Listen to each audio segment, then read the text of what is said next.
What happened to new car reliability in 2025 to cause it to flip? Honda with 1.4 million engine failure recalls. GM with millions of potential engine failures are being recalled in the 6.2 and the 5.3s. Not to mention the brand new Lexus LX that's known for catastrophic failures in their LX 600. Clear indications that things are not all well, and almost every single car manufacturer is going through major recalls, catastrophic failures. I'm going to share some of the major reasons why we're seeing these huge recall issues, catastrophic failures, and reliability that's pretty much gone out the window. Let's get into it now. Life's too short to drive boring cars. The first reason why reliability's gone out the window in 2025 is because of this. Yes, this little Volvo that we're looking in front of us right now here is an XE. I don't know what it even is. Does it really even matter? Because they're all starting to look the same. And it's a lot of these vehicles and this transition into the electrification on this XC40, because this one here is all-wheel drive, recharge, and a lot of these electric vehicles today, they have all the great technology. They look wonderful and they're flash and dash and they go well. But unfortunately, there's this race. EU7 regulations. A lot of manufacturers are looking at actually having to transition into electrification, but it isn't the electrified vehicles that are so much the issue. It's the development, the research, the creation, the manufacturing, of course, the expensive parts and metals that go into the batteries, the electric drivetrain, the technology that they don't know much about. Most manufacturers have been creating internal combustions for many, many years, and they know how to do it. It's not reinventing the wheel. It might have a basic engine, they might make tweaks, they might better fuel economy, put a turbo, direct injection, make it use less fuel and make it make more power, but ultimately it's still based on the similar platform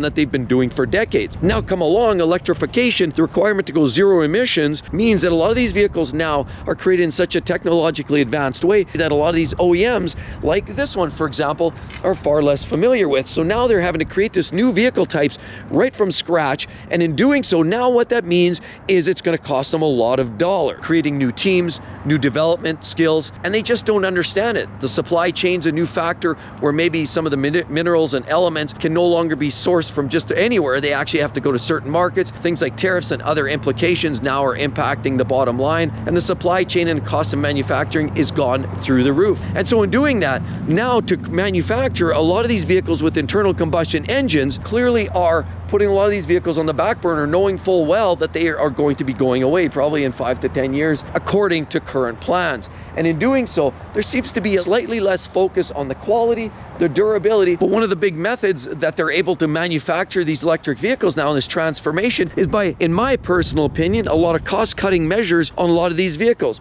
We even know Ford in 2025, they've gone to a more modular setup. They've saved thousands of individual parts by creating more modularity in their design of their new trucks. And in doing that, it's now much easier to manufacture at the assembly line. They can pre-order much more modular components, slap it together. It's saving on labor costs, which is one of their biggest frontline input costs to manufacturing. So ultimately, the transition to the electrified market means that there are cost-cutting measures somewhere. If these OEMs are looking at continually making a profit, they have to cut corners. And that's what's happening. As they develop a new technology that's extremely costly, they're trimming the cost somewhere. And right here's another classic example of what's going on in the industry and why reliability is even affecting some of the most reputable and reliable manufacturers like Lexus. Now we have a GX 460 here and a 470, but there's also a larger brother of this. The old LX 570 was the older generation with the naturally aspirated V8, and it was very, very reliable. One of the most reliable vehicles, actually, you could argue. Many of them made over 1 million miles. But now Lexus has even had to transition, and now their new LX 600, which is the new version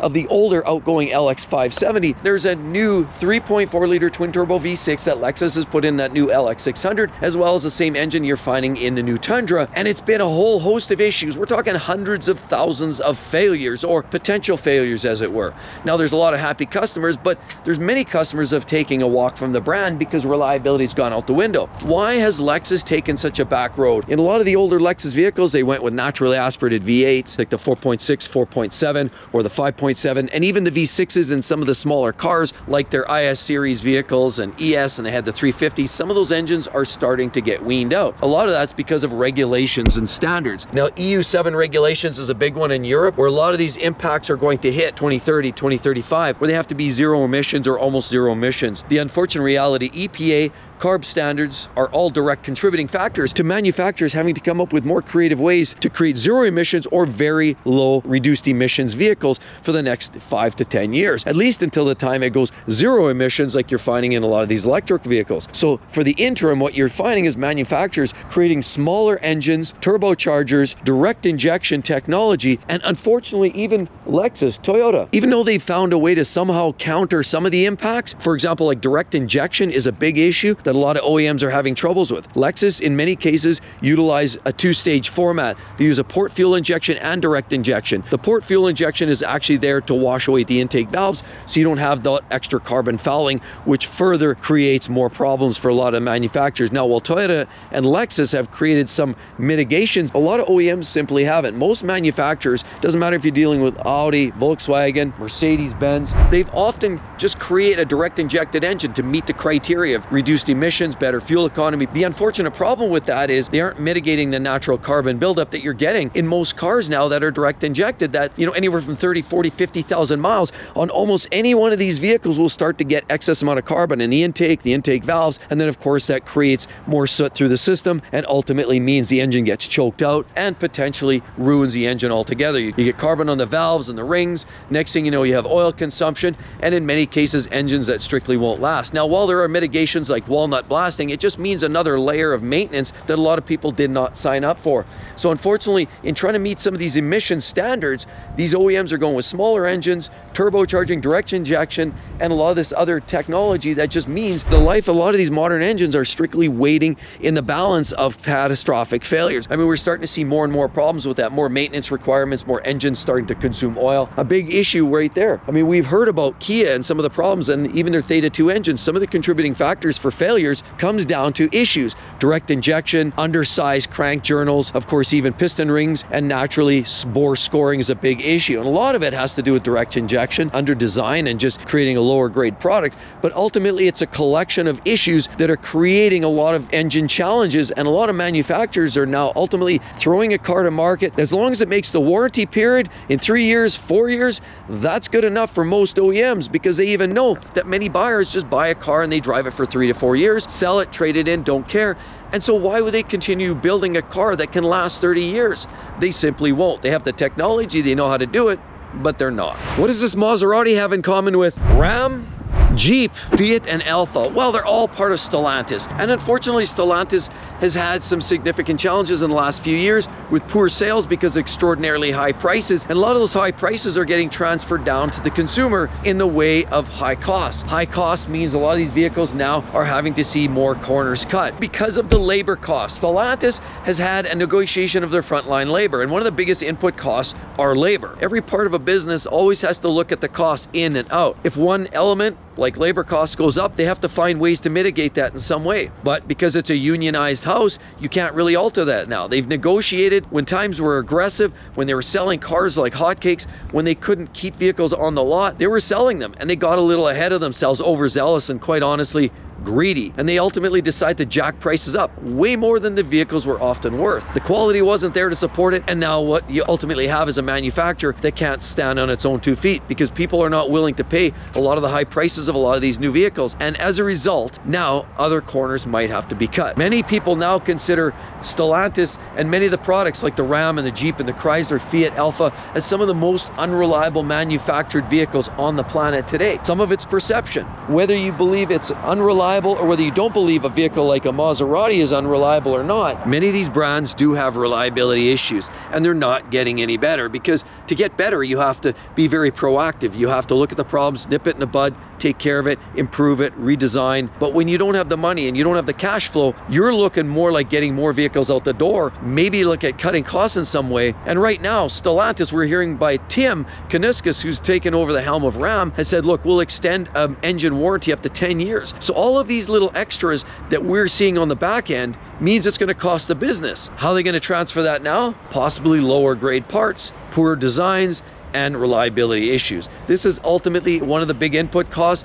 and increased labor is one of the major factors where manufacturers now have to consider cutting costs somewhere else. Oh, another one. Oh, we remember back in 2020 what was going on. Lockdowns, and a lot of the manufacturers were shutting down plants and facilities. They couldn't get the products, they couldn't get workers, and it created all kinds of a stir for the next 2 to 3 years. And we saw all kinds of changes go on in that time. Changes in workers, working from home, changes in supply chain, you couldn't access parts, factories had delays in getting access to their components, and there was a whole new shift in attitude, an attitude in which a lot of manufacturers just tried to find alternative ways. And we also noticed because of that, there were shortages. And because of during that time, since 2020, with shortages, consumers willing to pay more because of the shortages, manufacturers quickly realized the quality didn't have to be there, the pricing didn't have to be that competitive, they could cut corners, they could even reduce some of the technology. Like there's a lot of manufacturers that weren't putting in certain modules, certain big screens, and they would cut back on certain features just to get it out the door because maybe they didn't have the chip to actually support it. Vehicles built from 2020, 21, 22 and beyond are some of the worst built, least reliable vehicles on the planet. Now, while there is some truth to that, and a lot of it's coincidental with some of the other reasons I just spoke of, there is a strong reality and a connection with the fact that manufacturers, in my own personal opinion, are not creating the product and the quality. They don't care anymore about satisfying consumers with cars that last 20 years. Business model, from what I see, is getting as many vehicles out to market as quickly as possible, even if it means lots of plastic. Get it out the door. People are looking for big screens.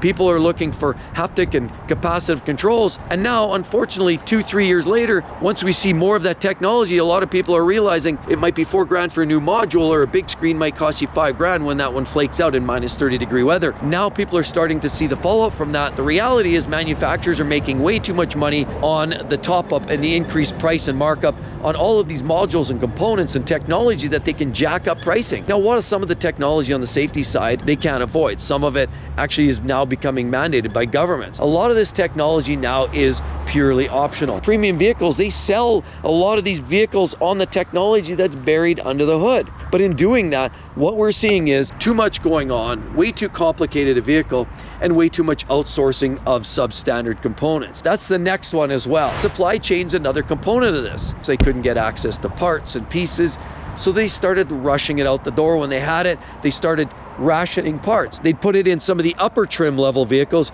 and skip it on the lower trim level vehicles. So if you're looking for a manufacturer that is, say for example, a luxury brand, they know there's way more markup on a vehicle like this. Audi RSQ8 gives you that new 4-liter twin turbo V8, makes an extraordinary amount of power. Essentially, this is a rebadged and reskinned Lamborghini Urus. Why wouldn't you put all kinds of tech in there and ration your chips and put it in a vehicle that has a markup that they can make 6 or 7 points on, instead of putting it in something like this that's a lower price point, like this little Mercedes GLC 300 isn't the bottom of the barrel, but it's very low down in the pecking order for even Mercedes-Benz. They wouldn't have the markup. The manufacturers wouldn't see the value in putting all those chips in a vehicle that they might only make $5,000 or $7,000 on a transaction. Rather, let's put it on this vehicle so that we can make maybe $30,000 on a transaction or $25,000, because supply chain had a major factor here. But because of these shortages, there's always a consideration: where do we get our parts from? Where do we get those chips from? And it often meant fast tracking, pushing products out the door. Even at the supply end,